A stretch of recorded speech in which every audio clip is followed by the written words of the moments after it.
We ready, Sam? Yep, go for it. All right, good morning, and thank you all for coming. I'm pleased to be joined by Minister of Justice and Attorney General Mickey Amery. Last night I shared a televised message laying out Alberta's fiscal situation and announcing a referendum that will be held later this year. It was a lot to take in, and we know that Albertans have questions about the specifics. We're here this morning to share more details and to answer those questions. But first, I'd like to say a few words on the situation our province is facing. Next week, our government will introduce the 2026 provincial budget.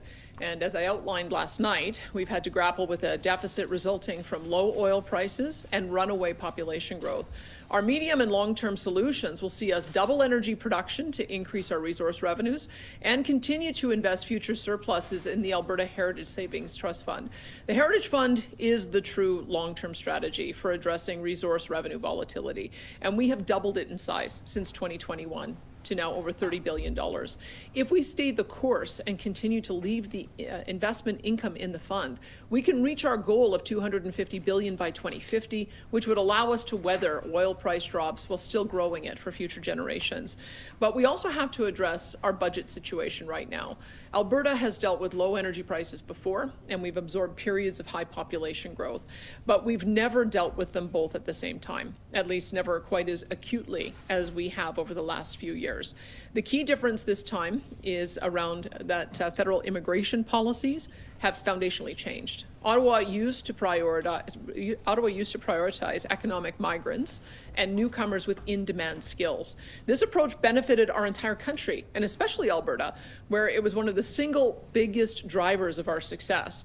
More recently, however, federal selection criteria widened to include asylum seekers, international students, and low-skilled temporary foreign workers.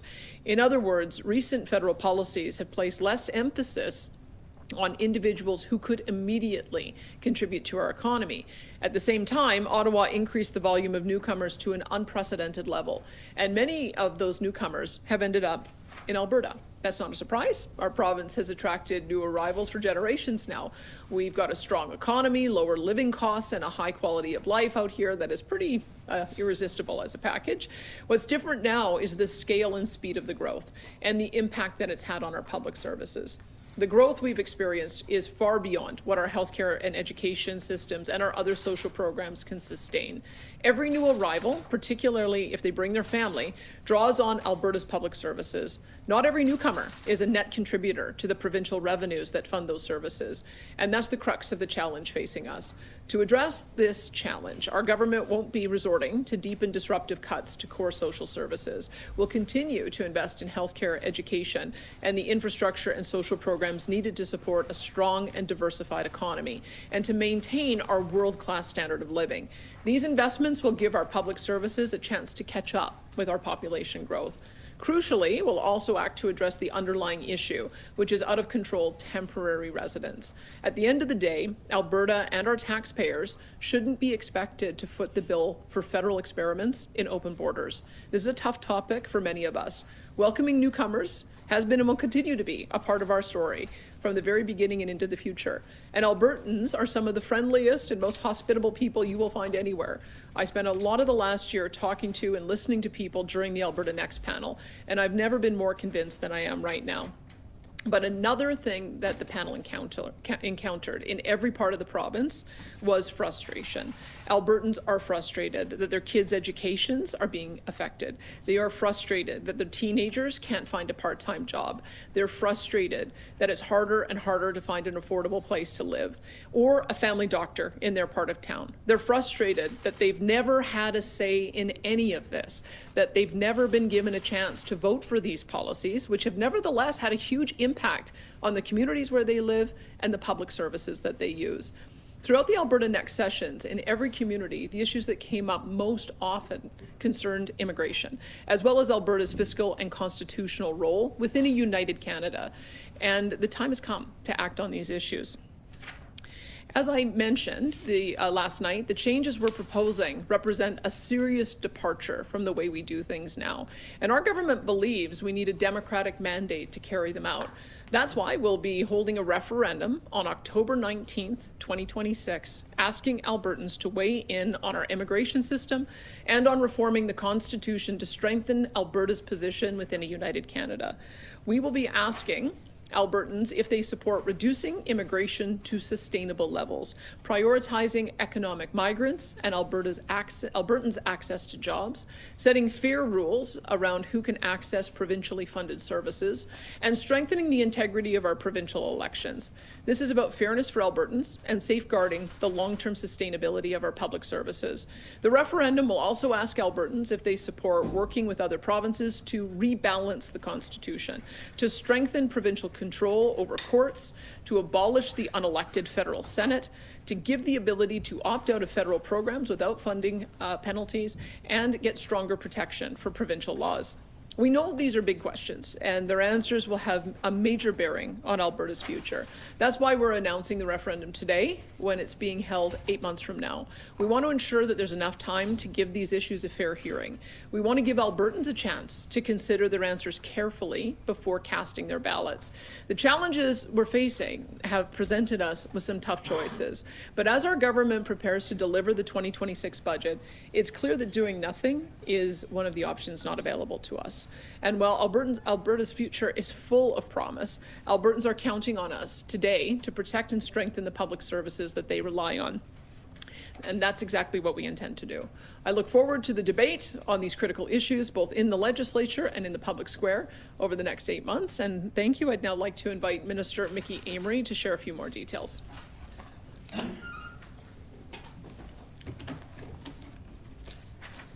Well, thank you very much, Premier, and good morning to all of you. In the last year, our government has been very clear that we encourage all Albertans to participate directly in our democracy through voting in general elections and through avenues such as citizen initiative petitions. Last year, we amended our democratic process legislation as part of our mandate to strengthen public trust and encourage participation in our democracy. And we refined the process for citizen initiative petitions to make it more effective and more efficient, and remove red tape and the barriers to this important democratic process. Our democracy thrives when people trust the process, and that those processes are accessible to people. I'm also proud to be part of this government that has been listening actively to Albertans, as we saw through the Alberta Next town halls this past summer. As the Premier mentioned, this coming fall, Albertans will have a direct say in the future of our province and our economy. This referendum gives Albertans a clear opportunity to express their views and will amplify their voices. It's an opportunity for Albertans to set the direction of our province for years to come. Direction that I have no doubt will ensure that Alberta remains strong and free. Thank you very much. Thank you. We'll now enter the media Q&A. We'll start off with questions in the room before making our way to the phones. Quite a few people today, so make sure to keep those questions short and sweet. We'll be taking one question, one follow-up, and make sure to state your name and outlet before asking your question. We'll go to our first at the mic. Hi, Premier. Matt Skase, Globe and Mail. One of your questions in here cites what you call an Alberta-approved immigration status. This is on a referendum question. You announced it last night. What is that, and what would qualify someone to be an Alberta-approved immigrant? Well, what we're looking at is a model very similar to what Quebec has had since 1991 with their Quebec-Canada Accord, where they have total control over their economic migrants. And so that would put us in a position where we would deliver a work permit. If that person wanted to move on to permanent immigration status, then we would have a provincial nominee program so that they could become a permanent resident. And then the federal government would determine citizenship at a time if that individual wanted to become a citizen. But we have to make sure that we're involved at the very beginning stages of determining what the market need is, issuing the permits so that we can connect the people who have the jobs with the person who need the jobs with the right skills, and then also creating a pathway to permanent citizenship. And so it would be very much modeled after what we see in Quebec. Okay. And on another topic, what is your evidence that non-tax-paying immigrants are using health or education system in sweeping numbers, and specifically how much does an immigrant cost to the healthcare system in their first year in the province? Well, think about this. I mean, let's put aside citizens and permanent residents, because permanent residents have made a commitment to the country. You know that they are going to be here and be a contributing member of the economy year after year after year, and so that's part of the reason why citizens and permanent immigrants have similar status. I've met many permanent immigrants actually who at citizenship ceremonies who were permanent for 20 years before they decided to get citizenship. So let's put that aside. Everyone else is temporary. So if you're a temporary foreign worker or a temporary international student, or you're an asylum seeker who is waiting to see whether or not your asylum claim is affirmed, those are all temporary citizens. And so my question is, if you're only coming here on a one-year work permit, why are you bringing your family and expecting taxpayers to pay for that? It's $12,000 for every child who goes into a child care system. It's $12,000 for every child who goes into the K-12 education system. We've already addressed this at the university level because international students have to pay the cost of their university education. But on average, we've got individuals who would cost the healthcare system about $6,000. And so those are just give you some idea of why it is we have to have a different approach. And we're frankly an outlier in this. Ontario, for instance, does not offer healthcare coverage to the families of temporary foreign workers, and the Canada Health Act has no requirement for temporary residents, so that would be one thing I would say. But we're also an outlier. Canada's an outlier compared to the world. If you look at Japan, Australia, the UK, Switzerland, Spain, UAE, all of these countries have different requirements for temporary residents to either pay a fee or provide get private insurance for healthcare. And just to give you an idea, we looked at the numbers of children of temporary residents who are currently in our K-12 education system, and it cost about $500 million last year and $500 million this year. So these are significant numbers, and that's just one program. So bottom line expense, what's your number for health and education?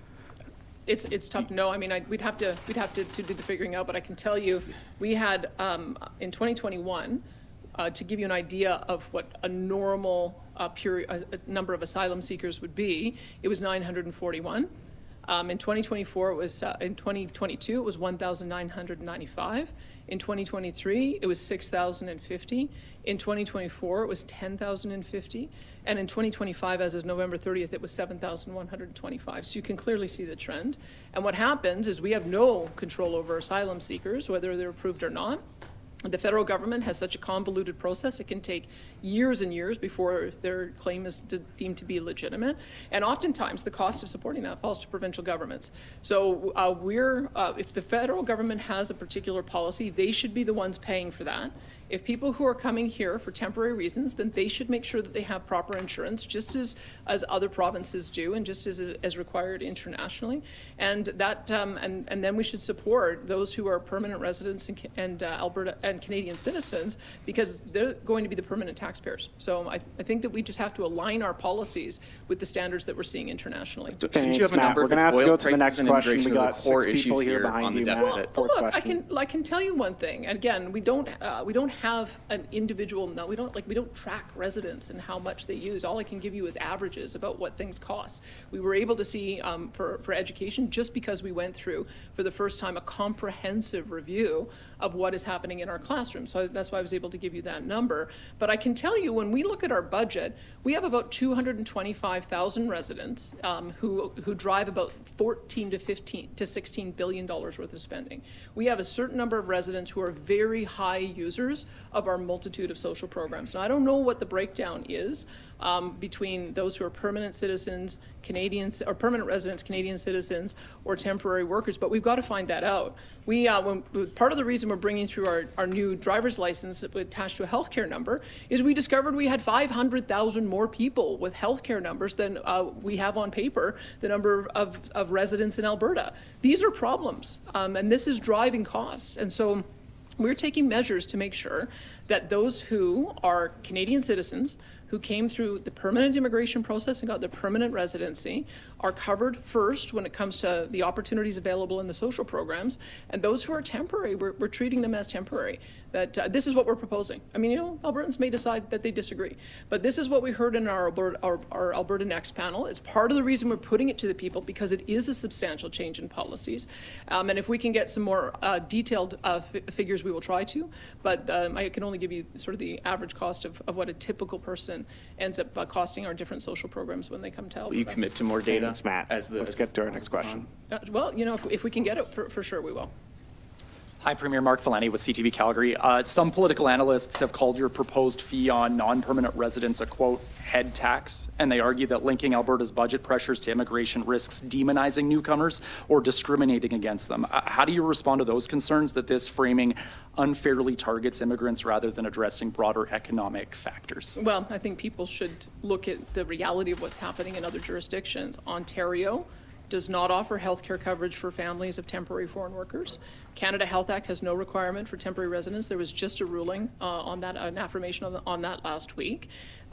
In Alberta, disability programs, like persons with developmental disabilities, FCHD, and H, are already only accessible to permanent residents and citizens. So that is one part of our system that we have only made available to permanent residents and citizens. So this would be an expansion to two of our most costly social services, which are our healthcare, education, and seniors programming. But again, I think we just need to look internationally at what is happening. In the UK, they're having a debate about whether to extend the period before you can receive social services from 5 years to 10 years. That's the debate that's happening in Europe. We have had, in Canada, our population in the last 3 years has grown faster than literally anywhere in the world. I think the only place Alberta has not grown faster than is Sudan, and what was driving that in Sudan was a civil war. So to give you some idea just how extraordinary the changes have been in the last 3 years, to see the population of Canada go up by 6 million people, and we didn't have public debate about that. No one asked us as provincial leaders, no one asked the public whether we wanted to throw out an immigration policy that had served us well for 40 years with an experiment on bringing in a massive number of temporary workers and students. No one asked anybody whether or not they approved that, so we're asking them now. Do we want to continue this, or do we want to try to go back to the normal immigration policy that we had that served us so well for 40 years, where we give the priority to economic migrants, and those that want to stay, we find a pathway to permanent citizenship, or permanent residency, and then ultimately citizenship? Just another question that perhaps this is for you and Minister Amory as well. The Alberta Coalition of Defence Council says that your comments about wanting more say over judges raises concerns about judicial independence. How do you respond to those who argue that any political influence over judges could undermine the rule of law and the court's ability to hold governments accountable? Well, I don't know why anyone thinks that 3 federal appointees and 1 provincial appointee, as the current system is somehow not skewing it. I think that when they looked at the level of contributions, most judges don't make contributions to political parties, and it's a good thing. I'm glad actually that is the case. But when you look at the judges who have, 80% of them gave money to the Liberal Party. How is that not skewed? How is that not ideological? And that's what we want to avoid. And so our first letter was, let's see if we can get a more balanced approach of having 2 appointees from our side and 2 from there, just so that we can do that additional lens to make sure that we have neutrality. But in the end, the administration of justice falls to us. And we're not, a tiny 500,000 population province anymore. When you become a large population province, as complex as we are, with the kind of economy that we do, with, of course, the kind of difference in culture and values in Alberta than we're seeing in the rest of the country, it makes sense that your judiciary would draw from a pool of people who understand Alberta and who are aligned with Alberta. So it does make sense that we would appoint at the higher court levels. Did you want to comment on that? Yeah, just very quickly. Yeah, I mean, let's talk a little bit about that as well. I mean, we asked for a collaborative approach. That was quickly shot down. I think as provinces, especially in my role and in the role of Executive Council as well, we have a really good line of sight, and we have a really good process in place currently for selecting provincial court judges, the Alberta Court of Justice. And what we've asked is that we have a more prominent role in doing that at the federal level as well. Premier has touched on some of the real problems that we have with respect to the federal process. There is very little, if any, input whatsoever on Court of King's Bench justices that serve here in Alberta, and I think it's important that we have a more prominent role. But the second thing is, we know that it's not a nonpartisan process. We know from the statistics that came out in recent years and the reporting that came out in recent years that a vast majority of those federal appointees did have political contributions. We try to avoid that here in this province. Then we'll go to our next. Hi, Premier. Karina Zapata, CBC News. You've touched on this. Just to follow up, as you crunch the numbers on this policy, how many new Albertans did you determine these policy changes will impact, and how much do you think this will save the government per year? Well, I can tell you a couple of things. Like, at least the new administration at the federal level has come to the same conclusion that we have. And I'll just quote from the budget, the federal budget, acknowledging that our immigration was built to standardize and evaluate newcomers, so the admission was based on a person's merits, And over time, the system has evolved in its complexity and its efficiency has waned. In recent years, the system became even harder to manage and less functional as the pace of new arrivals began to exceed Canada's capacity to absorb and support newcomers in the way we are used to doing. So even the federal government realized that the policies of Justin Trudeau were absolutely unsustainable, and it's going to take a few years for that to work through the system as the number of temporary workers and international students, as their work permits end up getting retired and they end up leaving the country. But the point is we want to make sure that this doesn't happen again. This policy happened without any consultation with anyone, and it happened without anybody understanding what was going on. And so that's part of the reason, is that it's good that they've now understood that we have a problem. But I just look at the asylum numbers that are 10 times what they were from 10 years ago this year, even though, or in 2025. And that whole year was under a new administration. So has there really been a change? I guess that's the question that we have to ask. We've written letters to make sure that we're getting a narrower category of job availability for our job description and ability to work in areas depending on our unemployment rates. And so it's going to be on a go forward, I would hope, quite a restriction. If you consider that we had 600,000 people come into our province in the last 4 years, if you go back to what a sustainable immigration level is, it's about 0.6% of your population. So just to get the numbers there, if we went back to a normal level of newcomer arrivals, it'd be about 50,000 people a year, because we're now 5 million people. We've been getting 150,000 or more a year, so 3 times the amount that we're able to absorb. That can't continue. So in a future state, I want us to return to something more like a 50,000 target, with 2/3 of them focused on economic migrants, and those chosen by the Alberta government. That's why we keep on asking for the ability to affirm more provincial nominees, because we have a large number of people who are working in good paying jobs, fitting in, want the pathway to permanent citizenship, and the federal government won't let us. Instead, they've been prioritizing all of these temporary status of newcomers rather than the ones who they should be prioritizing, as we have historically, which is the economic migrants. So a future state, I think we should probably have about 50,000 total numbers coming to Alberta each year, about 35,000 of those economic migrants, and a much smaller number of asylum seekers, international students, and family reunification.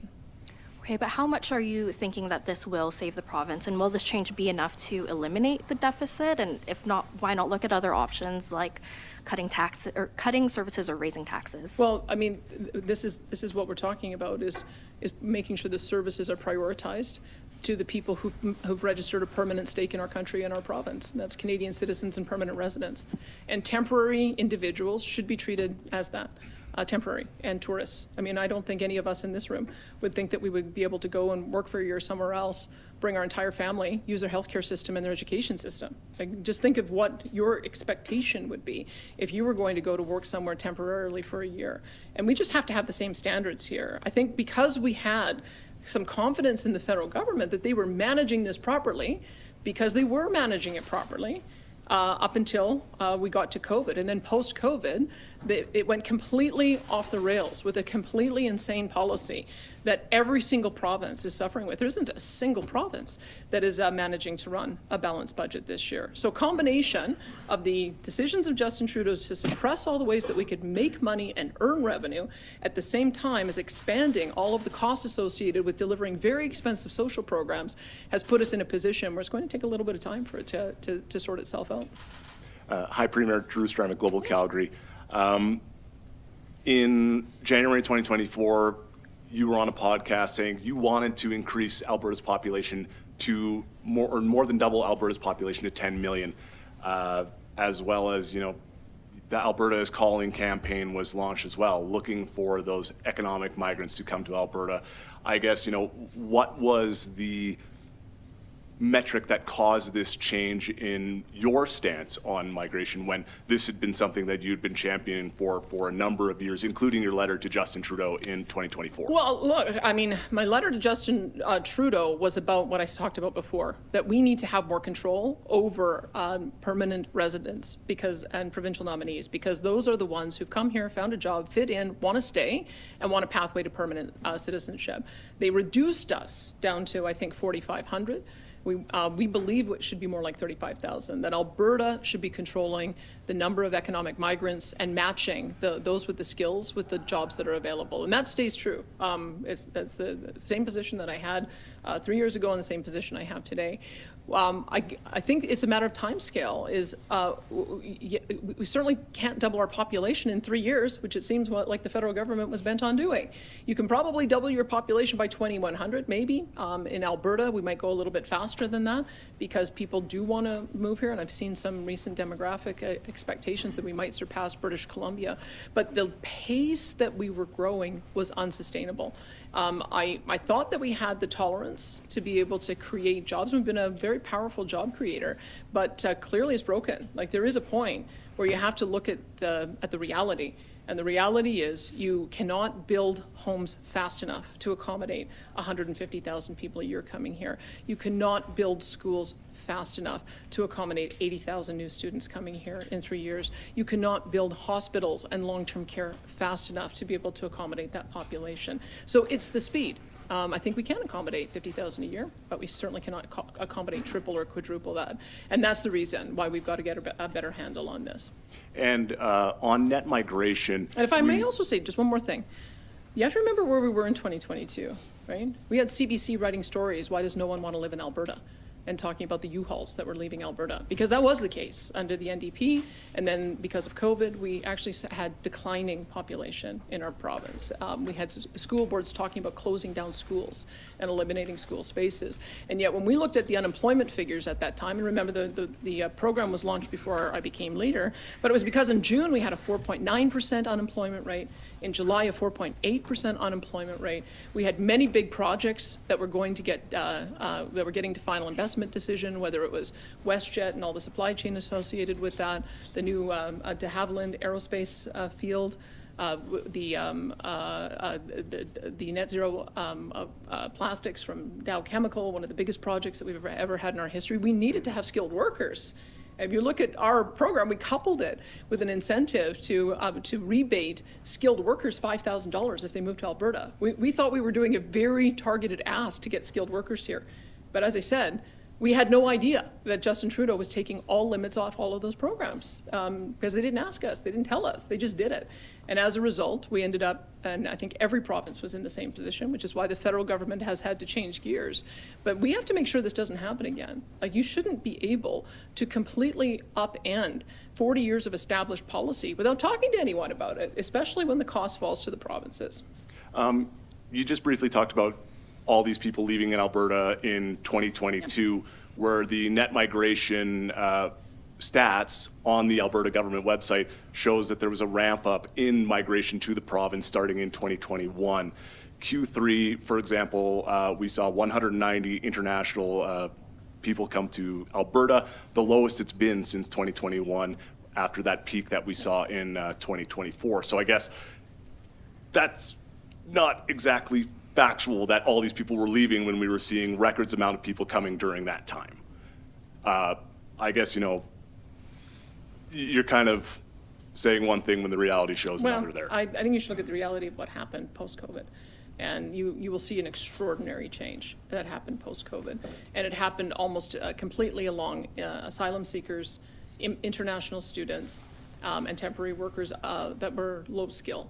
And that was not what I think anyone anticipated in how our immigration program is supposed to work. We've had a very robust point system where people are able to come here based on their education, based on their facility in one of our official languages. And there's a reason for that, is because then they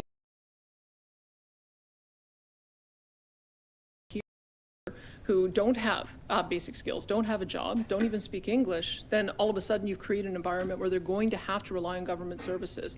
So the federal government flipped the policy on its head. I'm pleased to see, with the pressure of all of the premiers, that they are returning to a more normal immigration policy. But we have to make sure that this doesn't happen again, because we're still in a position where we have a large number of individuals who are seeking provincial nominee status. I think we're up to 30 or 40,000. And we only have the ability to offer provincial nominee status to 6,400. And we need to have the ability to offer permanent resident status to more people, just like they do in Quebec. Thank you. We just have time for a couple more. An economic standpoint, as Mark brought up the proposed potential head tax for accessing services for some Albertans who aren't permanent residents and things like that. I guess if the federal government sees these policies potentially getting enacted and decide to withhold federal transfers, what then? Is that what you would characterize Ontario's charging of a healthcare premium to non-permanent? Yes. You'd call that a head tax? That's what it's been referred to by others. Well, I can see that it's not offside with the Canada Health Act, and the federal government hasn't punished them. So I think the federal government, in fact, issued a clarification statement last week saying that temporary foreign workers are expected to have private insurance. So I think that issue's been solved. It's not a head tax. It's if you're coming here temporarily, you're a tourist. So you got to get your own insurance. That's actually fairly standard around the world. Thank you. We have time for a couple more. We'll take our last of the mic, then go to the phones. Premier Bill Graveland from Canadian Press. When October 20th rolls around and the results from the referendums are known, will they be binding? My personal view is that you don't ask questions of the people unless you want to act on the results that you get. I can turn it over to Mickey, who will probably give you a very legalistic answer on that about whether or not technically in the law it's binding. But from my perspective, I'm not asking these questions with the intention of ignoring what Albertans tell us. I trust Albertans, and because this is a significant change and they're grappling with something new, and it was something that was raised again and again and again at our Alberta Next panel discussion. But again, that was only a portion of Albertans who participated in that. These changes, I think, are important enough that we need to get the people to weigh in on it. Did you want to comment on that? Yeah. Thank you. Thank you, Premier. And give you a little bit of a nerdy legalese answer. The Referendum Act has sort of a number of different options. For a constitutional referendum, as you know, if the majority of ballots vote in one particular way, then the government needs to take steps to implement the results of that type of referendum. Of course, for a non-constitutional referendum, it would be up to the Lieutenant Governor and Council to make that decision as to whether or not the decision is binding. But the reality still remains the same as what the Premier said. I don't think that we're doing this out of boredom. I think we're doing it because we're looking for a mandate from Albertans and that we'd like to implement the mandate as Albertans direct. This is about democracy. It's not about politicians debating in a room. It's not about the media pushing their agenda. The good people of Alberta will decide, and I am confident that this Premier and this government will move forward based on those decisions. Thank you. Follow-up, Premier. 2 years ago, I think immigration was at its peak, and this didn't happen. So why now when the numbers seem to be, on the surface, more manageable? Well, I think because it takes a number of years, and I've talked to the Prime Minister about this, he suspects it'll take about 3 years for us to work through the excessive policies that we saw in most recent years. And so that would be one issue. And we've also seen issues emerge in the media of exactly these kinds of issues where people are wanting to access programs even though they don't have a permanent status. And so we have to ask the question of the people of whether or not they think that's reasonable, or whether they want to align our policy with what we see internationally, that if you're here temporarily, you have to be able to cover yours and your family's expenses. And if you move on to permanent status, then that's a different thing. It's you get treated the same way as a citizen once you've made a commitment to be a permanent long-term taxpayer in a jurisdiction. So that's what I would say, is that we heard through the Alberta Next panel discussion that this is a priority for Albertans, and we want to see if they want to affirm these policy changes. Thank you. Thanks. Thank you. And we have time for a couple more. We'll head to the phones. Operator, can you put through our first caller, please?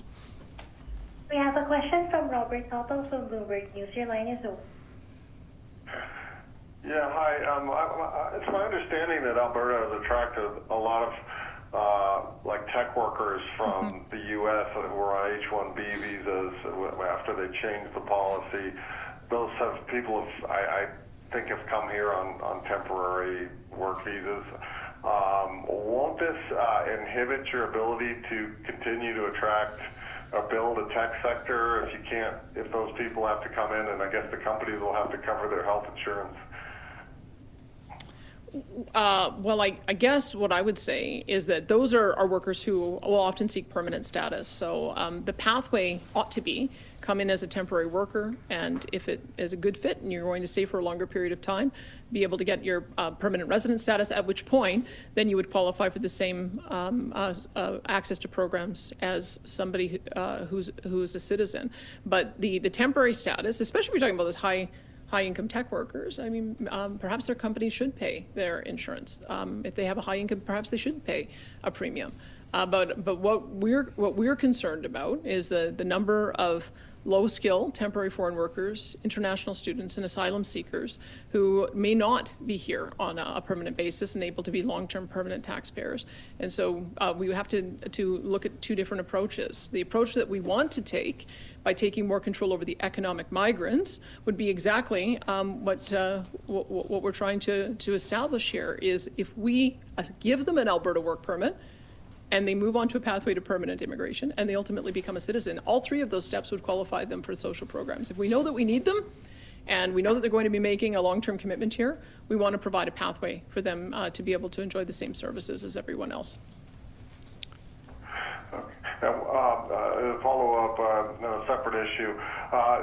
You have an April deadline to come to some agreement with the feds on the rollout of the carbon capture pathways project, as well as to shore up the carbon trading system. And do you expect to hit that deadline, or might that slip? And what does that mean for approving the pipeline? Well, we certainly can't delay longer, much longer than the target that we set. There's a reason for that, because to make final investment decisions in expanding production, we need to have some certainty around what that carbon price will be. I mean, we put our opening position on the table. We think $95 is the right one, and keeping it there for a longer period of time. The federal government put their position on the table, which was 130 at some point in the future. So the negotiation is how quickly do we rise to 130? And how stringent do we make the benchmark that our companies have to achieve? I think we're all in alignment that we want to be the lowest emissions barrel for heavy oil, but it takes some work going through each of the sectors, and we don't want to put anything in place that is going to dampen investment, especially since we're now seeing a resurgence in investment in power generation fueled by natural gas and the data centers that is going to be able to fuel as well. So I think the initial steps that were taken to end the threat of an emissions cap and give a carve out on the net zero power regs have already demonstrated their value in restoring investor confidence. And so that's why we want to get to the finish line very early on the issue of the pricing and the methane regulations. So we're targeting April 1st. I heard Tim Hodgson, the energy minister in town recently, saying that he anticipates that we will be able to meet that target. I can tell you that when we got to the MOU, things were going fast and furious, back and forth multiple times a day. And so I think everybody is committed to trying to get to an arrangement that's going to accommodate the interests of both of our governments, but also be good for the private sector. Looks like we have time for just one more question. Operator, could you put through our next caller, please? Our next question comes from the line of Amanda Stephensons from Reuters. Your line is open. Hi there. I'm just wondering how this fall referendum, I guess, fits in, given that we also have a separatist campaign going on and a petition pointing towards a potential referendum on that topic. Is what you're doing here in part an attempt to potentially ward off or preempt a referendum on sovereignty?